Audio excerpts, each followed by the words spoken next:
Rhythm modes. Today I want to explain what the rhythm modes are, a little bit about their history, and why we use them in a Delcros education. First, some background.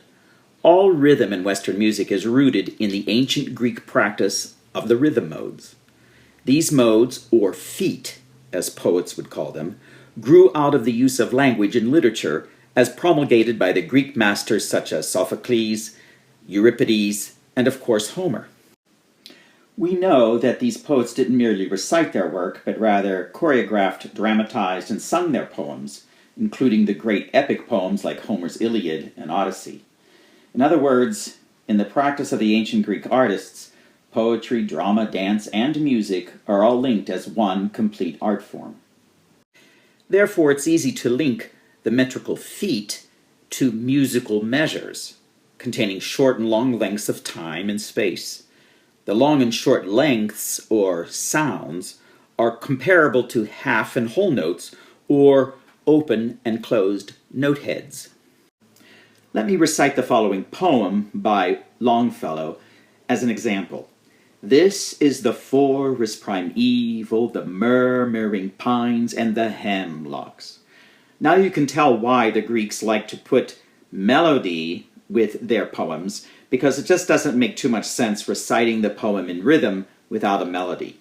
It follows that Delcros principle that melody and rhythm should never be separated. So let me try to sing it this time and see if it makes more artistic sense.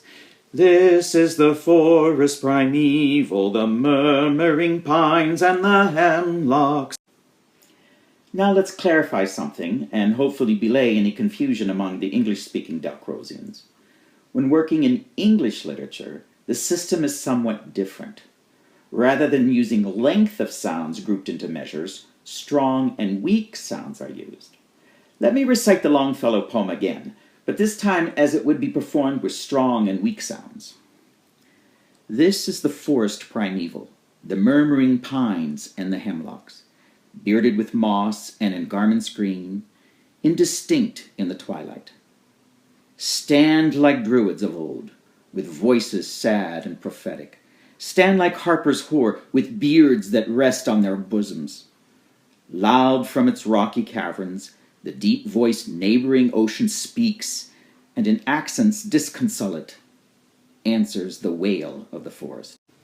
That approach is much better when reciting the poem, and it is known as accentral syllabic, while the approach to the classical literature is known as quantitative. There are 4 pure rhythm modes that lie at the root of our musical language in the quantitative system. There are 2 modes with 3 sounds known as feet of length 3, and 2 modes with 2 sounds known as feet of length 2. The first of the feet of length 3 is the dactyl, or the dactylic mode. The second is the anapest, or the anapestic mode. The first pattern that is the feet of length 2 is the trochee, or trochee, or the trochaic mode. The second of the feet of length 2 is the iamb, or the iamb, or the iambic mode. Notice that the feet of length 2 patterns may be notated at a ratio of 3:1 or 2:1. Now I'll create a short musical phrase using the patterns, and notice that I'll use both the trochee and the iamb in a 3:1 ratio and in a 2:1 ratio. Dactylic, dactylic, anapest, anapest, dactylic, dactylic, trocheion, dactylic, dactylic, anapest, anapest, dactylic, dactylic, trocheion.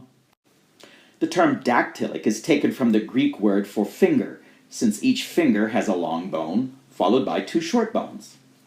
Anapest, on the other hand, means to strike against. Pest is to strike, and the prefix ana is against. Therefore, the anapest strikes against the dactyl, creating the opposite pattern, which in Greek poetry often served as a substitute pattern when contrast was needed. The term trochee or trochee comes from the Greek word chori or choche, for running, rolling, or dancing, which describes the rhythm well, as you can see from the picture on the left where the two gentlemen are skipping the trochaic pattern. The term iamb or iamb has a variety of theories concerning its origin. One is that its name comes from the Greek mythological god Iambe.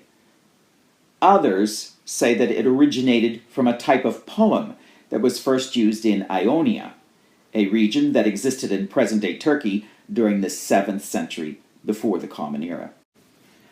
From these four modes, all the other Greek patterns are created simply by combining them or superimposing them. Amphibroch is a perfect example of a superimposed composite pattern. The word means short on both sides. Often this pattern is performed as a syncopation with an accent on the long sound, but remember each Greek mode has only one accent, and that accent is always on the crucis of the pattern. Therefore, this pattern is performed as amphibroch, amphibroch, amphibroch, with the short first sound being the stress. Provided here are four examples of horizontal composite modes. These patterns are all feet of length 4. The first is the ditrochee, double crochet. Crochet, crochet, crochet, crochet. The second diamb, or the double iamb. Iamb, iamb, iamb, iamb.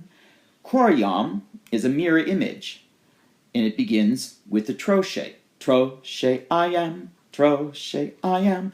While the antispest, remember anapest, to strike against, well, the antispest is striking against the quadriamb, so it'll begin with the iamb.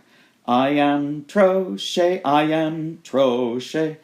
So, let me put together the four patterns into a musical phrase to see how they function together.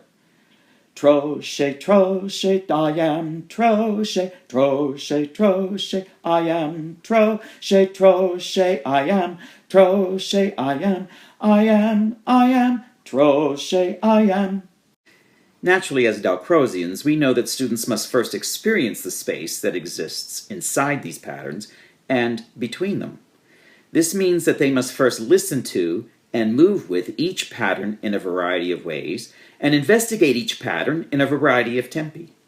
Students should also experience the physical sensation of each pattern twice as fast and slow, and eventually experience the superimposition of one pattern upon the other. Finally, students must be able to sing rhythm phrases using the pattern names and identify each pattern by name. Only then students will no longer hear rhythm as a string of note values.